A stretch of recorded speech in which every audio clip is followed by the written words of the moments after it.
අපි ඔයාලට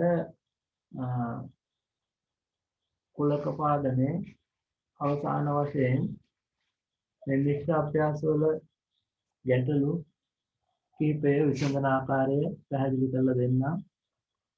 ඊට අමතරව ඔයගොල්ලන්ට පුළුවන් මේ අභ්‍යාසයේ තියෙන අපහසු ගැටලු තිබුණා නම් ඒවා දන්වල එවන්න. මේ ආදර්ශයකට අරගෙන ඒ ගැටලු පෙර අභ්‍යාස වල ඒවා හදන්නත් පුළුවන්. සමහර අය දැනටමත් හදලා තියෙනවා. මේක අපි සලකා බලමු. මේකේ තියෙන්නේ පහත සඳහන් තොරතුරු දී ඇති වෙන රූප සටහනේ දක්වන්න. සර්වත්‍ර කුලකයේ තියලා තියෙනවා 1 2 3 4 5 6 7 8 කියන අවයව ඇතුළත් P කියන කුලකයට ඇතුළත් 2 4 6 කියන අවයව Q කියන කුලකයට ඇතුළත් 1 5 8 කියන අවයව. මේ කුලක දෙක නිරූපණය කරපු ආකාරයෙන්ොත් මේ කුලක දෙක අවයව ඇතුළත්ව සංගල වරහන් තුළ ක්‍රියා දක්වපු ආකාරයෙන්ොත් අපිට පැහැදිලි වෙන දෙයක් තියෙනවා. මේ කුලක දෙකට පොදු අවයව නැහැ. එන මේ කුලක දෙක ඡේදනය වෙන්නේ නැහැ කියන එක. එතකොට වෙන රූප සටහන දෙක ඇතුළත් කරනවා. P ගේ ඇතුළේ ඉන්නේ එහෙනම් 2 අපිට ඇතුළත් කරන්න පුළුවන්. 7 ඇතුළත් කරන්න පුළුවන්. 6 ඇතුළත් කරන්න පුළුවන්. Q ගේ ඇතුළේ ඉන්නවා 1 5 8. 1 5 8. පහත දක්වන කුලක අවයව සහිතව ලියා දක්වන්න. පහත දක්වන කුලක අවයව සහිතව ලියා දක්වන්න. එතකොට අපිට තියෙනවා මේ කුලක දෙක ඇසුරින් මේ පහත දක්වන කුලකත් කියන්න පුළුවන්.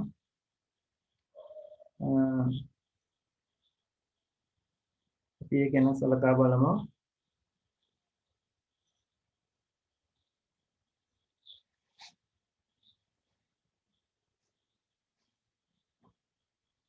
P ඡේදනයේ Q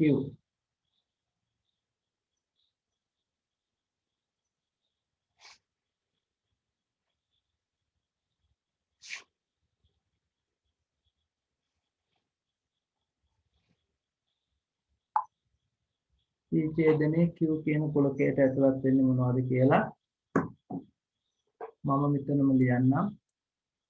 ඔයාලා ඒවා අභ්‍යාස පොතේ පැහැදිලිව අභ්‍යාස අංකේ දාලා ප්‍රශ්න අංකේ දාලා ලියන්න. මෙතෙන්ට කවුරුවත් ඇතුළත් වෙන්නේ නැහැ. අපිට මෙන්න අභිශූන්‍ය කුලකේ.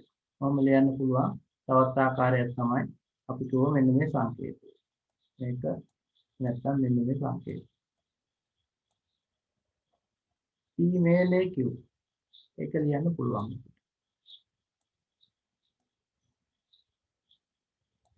ඒක අපිට අනුපිළිවෙලින් ලියනවා නම් මෙතන අපි අවයව මේ දෙන්නක විතර ඇතුළත් කරේ තව සම්පූර්ණ කරේම නැහැ. මොකද මේ සර්වත්‍ර කුලකයේ අවයව තව ඇතුළත් කරන්න තියෙනවා. අපි ඒක කරමු. P මේලේ Q. පිළිවෙලට ලිව්වොත් 1 2 4 5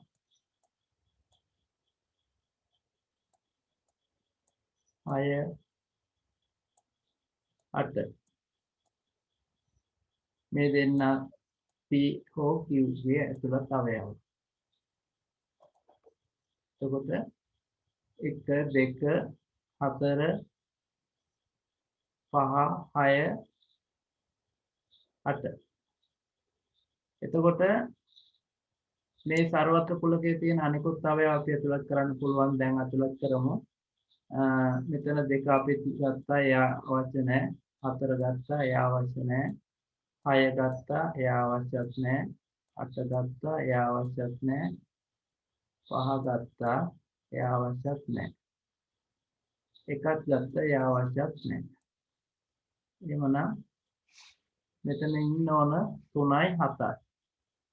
3යි 7යි තමයි PQ දෙන්නගෙන් බාහිරව සර්වත්‍ර කුලකය තුල පවතින අවයව. Pටයි Qටයි ඉති නැහැ. P dash විමසනවා අපි. P dash Pටයි ඉති නොවන. එතකොට අපිට ලියන්න පුළුවන් මෙන්න මෙහෙම P dash කිව්වම මේක අපිට ඇඟිල්ල තියලා වහ ගන්න පුළුවන්.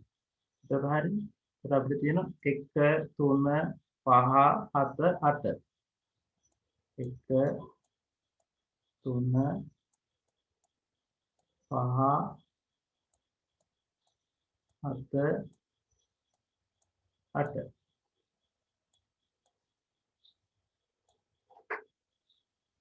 1 3 5 7 8.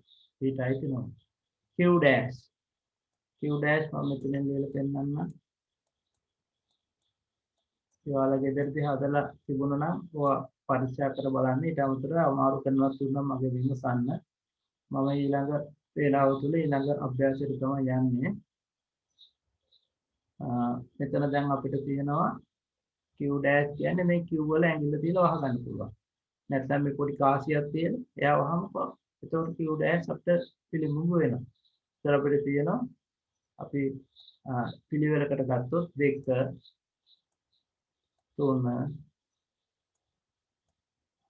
4 2 3 4 6 7 6 7 ඊළඟට අපි විමසලා තියෙනවා ඒ D simple D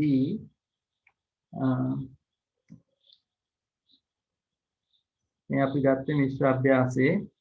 එතකොට simple D වෙනකම් විතරයි පළවෙනි ගැටලුව තියෙන්නේ. මිශ්‍ර අභ්‍යාස ගැටලු ටික මම කියා දෙන්න උත්සාහ ගන්නෙ. හරි. ඊළඟට දෙවෙනි ගැටලුවට එන්න.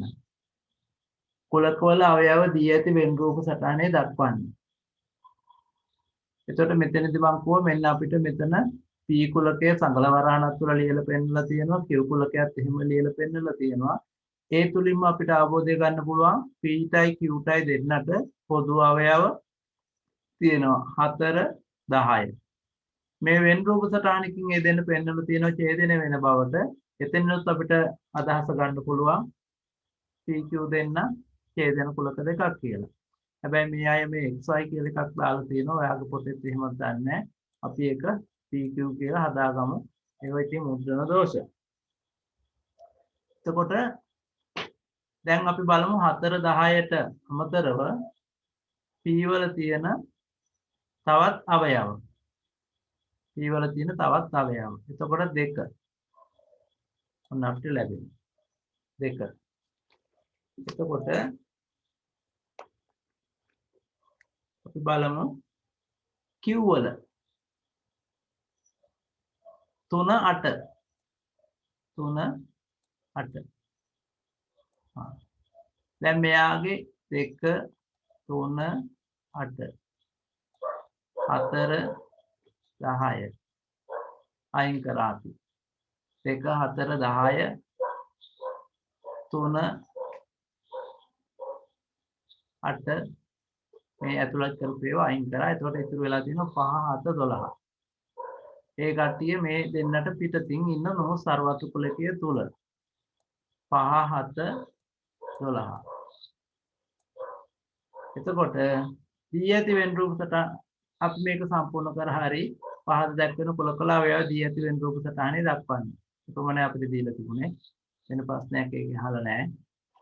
මේක තමයි නිවැරදි වෙන් රූපයට තොරතුරු ඇතුළත් කිරීම. ප්‍රශ්නාංක 3. 3 අණු අංක වගේකුත් තියෙනවා. අණු අංක 3ක් තියෙනවා. අපි ඒක දර්ශනය වෙන ආකාරයට සකස් කරගමු.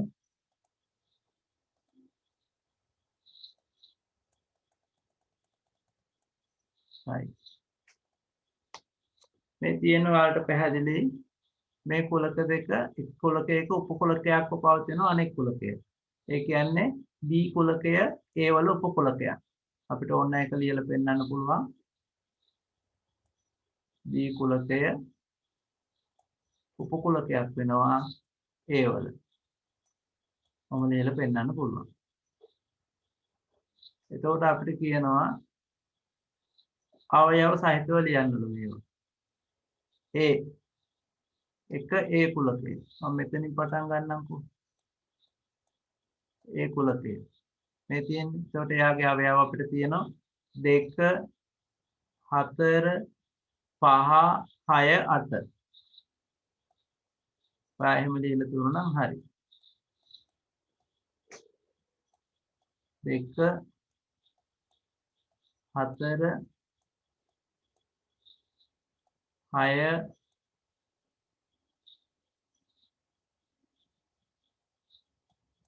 5 8. 2 4 6 5 8. අවයව 5ක් ඇතුළත් වෙනවා. හරි. එතකොට අපි දෙවෙනි පිළිතුර අපෙන් බලාපොරොත්තු වෙනවා.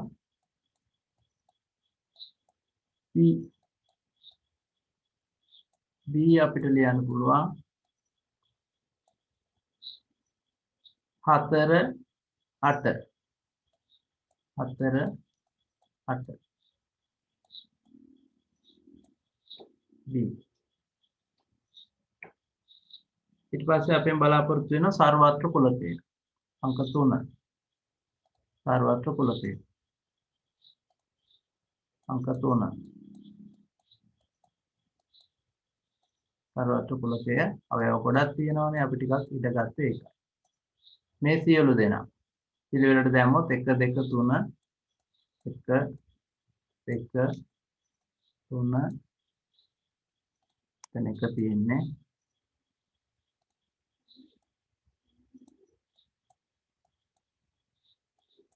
4 5 6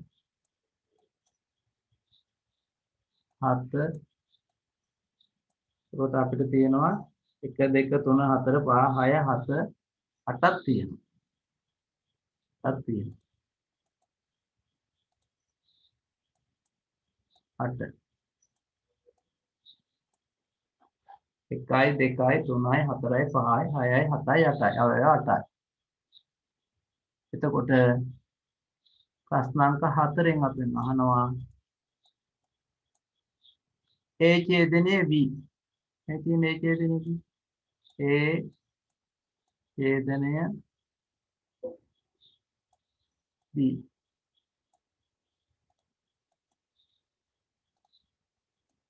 A ඡේදනයේ B සමානයි මේ දෙන්නට පොදු අවයව දෙන්නයි ඉන්නේ 4 සහ 8 4 සහ 8 ඊළඟට අහන A මේලය B පස්වෙනි ප්‍රශ්නේ A මේලය B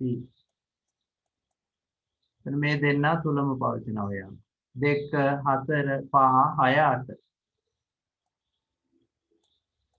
2 4 5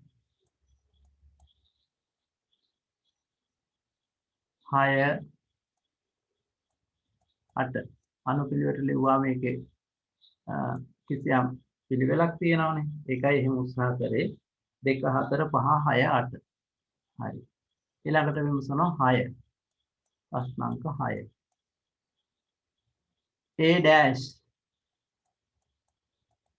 A dash A dash වල තියෙනවා Aට අයිති නොවන 1 3 7 1 3 7 1 3 7 ඉතින් ඕවා හදලා මට එවපු ළමයිත් හිටියේ හැබැයි ගොඩක් අය එව්වේ නැහැ. ඉතින් එතකොට ඒ ඕගොල්ලන්ට කොහොමද මම ඕගොල්ලන්ගේ දැනුම තක්සේරු කරගන්නේ? එතකොට මෙන්න මෙහෙම තිබුණා නම් හරි. ඉතින් අමාරු ගැටලුවක් තියෙනවා නම් අපේ විමසන්න. අපි ඒක කියා දෙන්න නැත්නම් මම ඊළඟ අභ්‍යාසයට තමයි දැන් යන්න හදන්නේ. මේ අභ්‍යාසෙ මෙතනින් සමාප්තයකට පත් කරනවා. ඔයසෙද්දට අමාරු ගැටලුවක් එහෙම පේන්න තියනවද? අභ්‍යාසය තුල ඔයසෙද්ද කතා කරන්නේ නැහැ නේ. හරි. එවනම් අපි ඊළඟ අභ්‍යාසයට යමු. මෙන්න ඊළඟ අභ්‍යාසය අපිට වර්ගඵලය කියන මාතෘකාව යටතේ තියෙනවා. වර්ග සාමාන්‍ය පෙළ විෂය නිර්දේශයේ මිනුම් කියන ඒකකයට ගන්න පාඩමක්. ඒතර මෙතෙන්දී ගොස් සලකා බලනවා සමාන්තර ආශ්‍රයක වර්ගඵලයේ සෙවීම, ත්‍රපීසියමක වර්ගඵලයේ සෙවීම, වෘත්තයක වර්ගඵලයේ සෙවීම.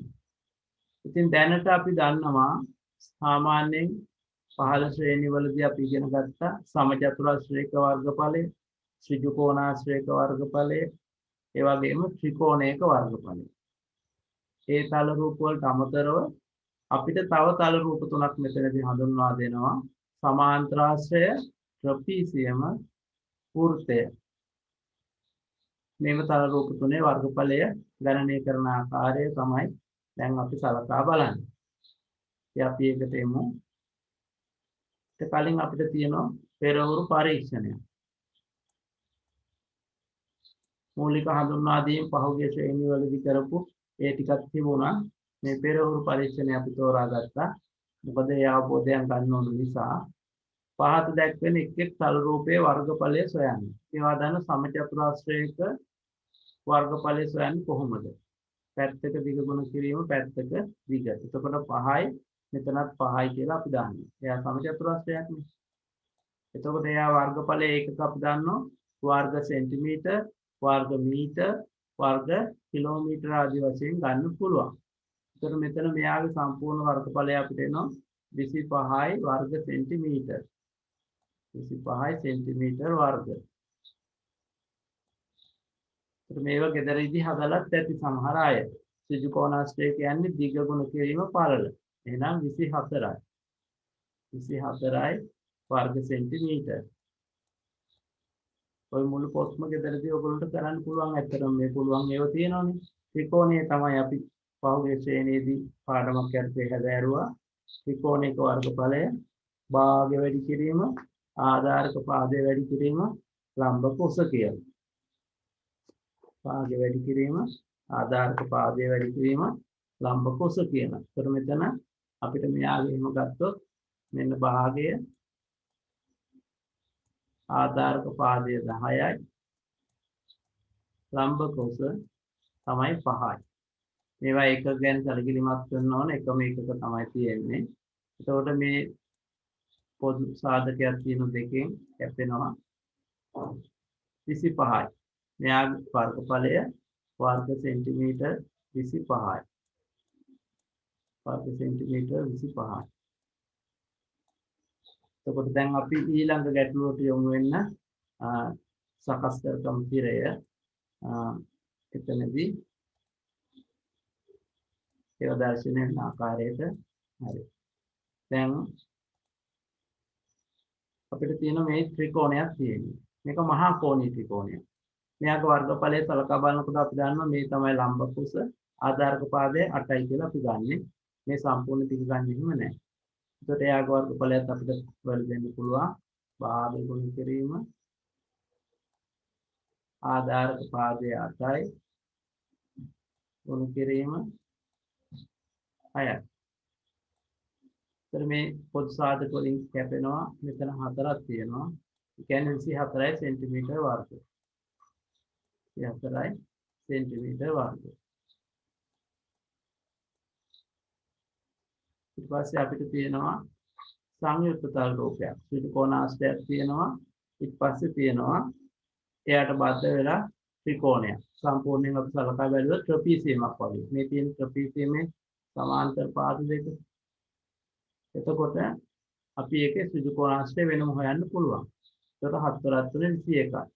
මෙතන එනවා 21යි වර්ග සෙන්ටිමීටර්.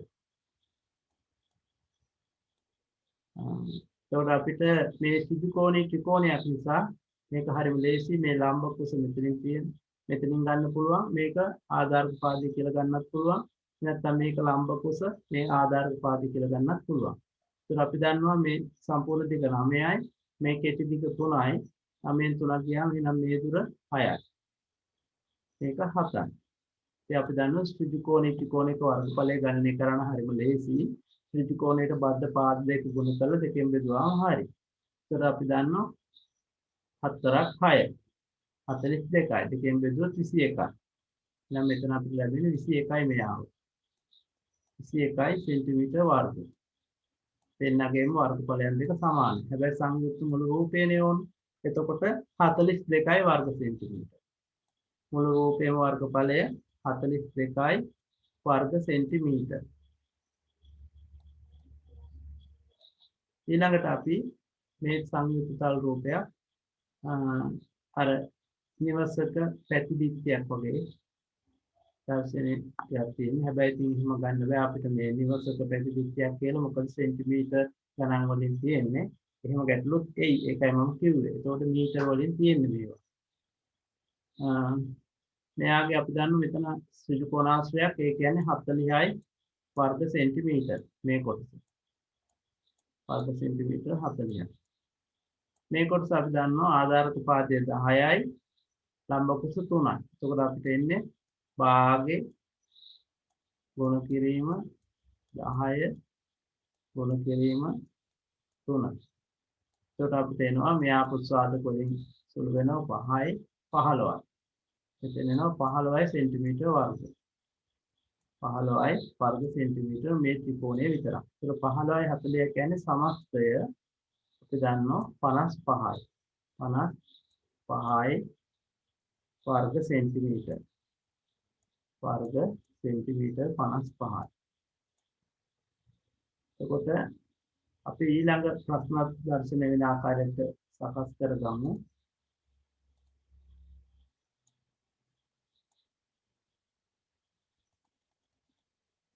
අපිට දීලා තියෙනවා රූපේ දක්වන ත්‍රිකෝණයේ 12යි cm ආධාරකයට මේ තියෙන අනුරූප උස 5යි. මේ උස 5 බව ඒකවල සඳහන් කරනවා. 10 cm ආධාරක අනුරූප උස h. මෙයාව h. ත්‍රිකෝණයේ වර්ගඵලය සොයන්න. ත්‍රිකෝණයේ වර්ගඵලය සොයන්න අපිට මේ ආධාරක පාද ලම්බ කුසවල එකක් තිබුණාම ඇති. මේ පහ අපි දන්නවා ලම්බ කුස ආධාරකයේ 12 ඒ ඉතාමත් ප්‍රමාණවත්. එතකොට අපිට එන්නේ එහෙනම් භාගය ගුණ කිරීම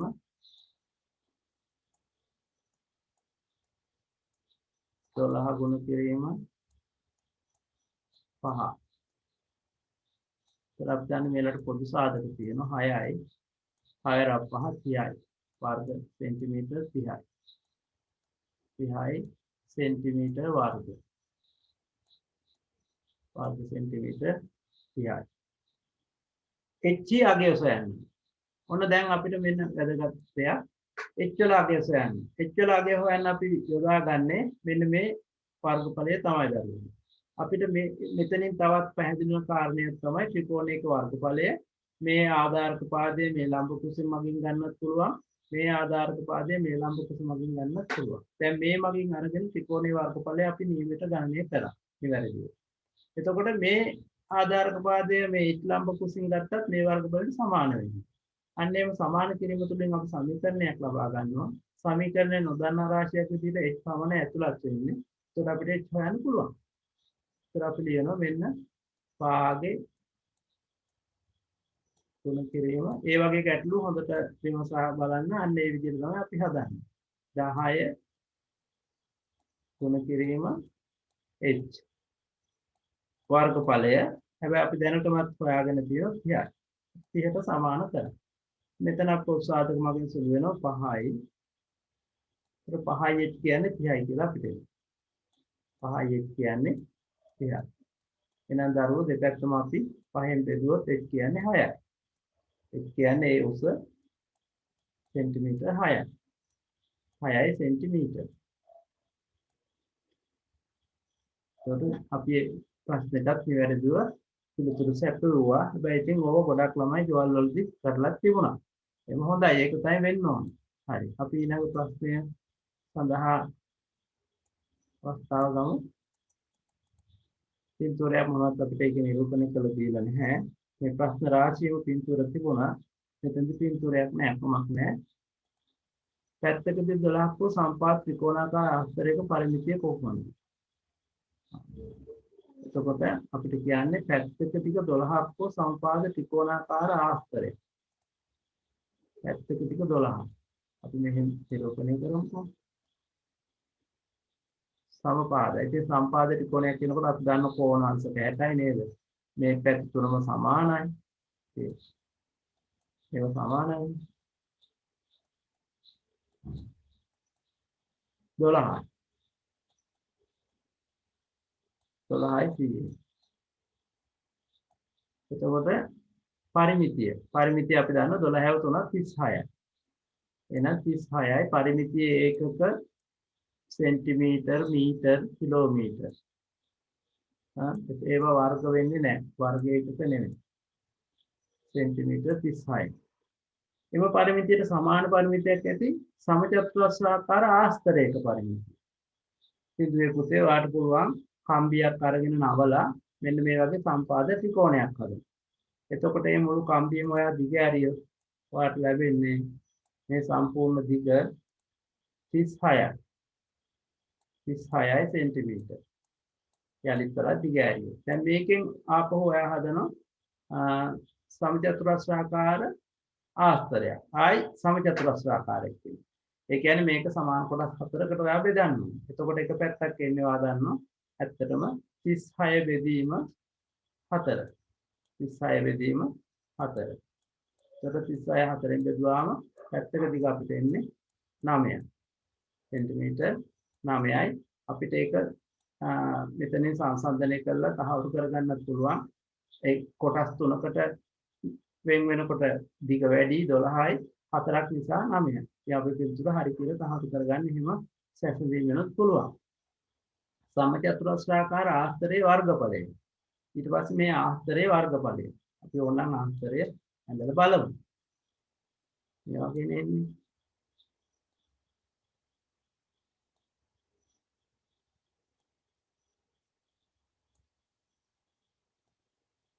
සමචතුරස්. මෙයාලගේ වර්ගඵලය කියන්නේ පැත්තක දිග ගුණ කිරීම පැත්තක දිග. පළමු ගැටලුවේදීත් අපි කරා. එතකොට 9ව 9ක්. 9 9. කියන්නේ අපි දන්නවා 9 9 කියන්නේ 81යි. 81යි ඒකකය වර්ග සෙන්ටිමීටර්. ඒකකය වර්ග සෙන්ටිමීටර්. ඉතින් ධර්මනේ අපි තවත් කාලයක් ලබා ගන්නවා. ඒ කාලයට අපි හමු වෙමු. එතකොට ඉතුරු තව අපි ගැටලු කිහිපයක් සලකා බලමු. දැනට මේ වැඩසටහන අපි නිමාවටපත් කරමු. පෙරවන් සරණයි.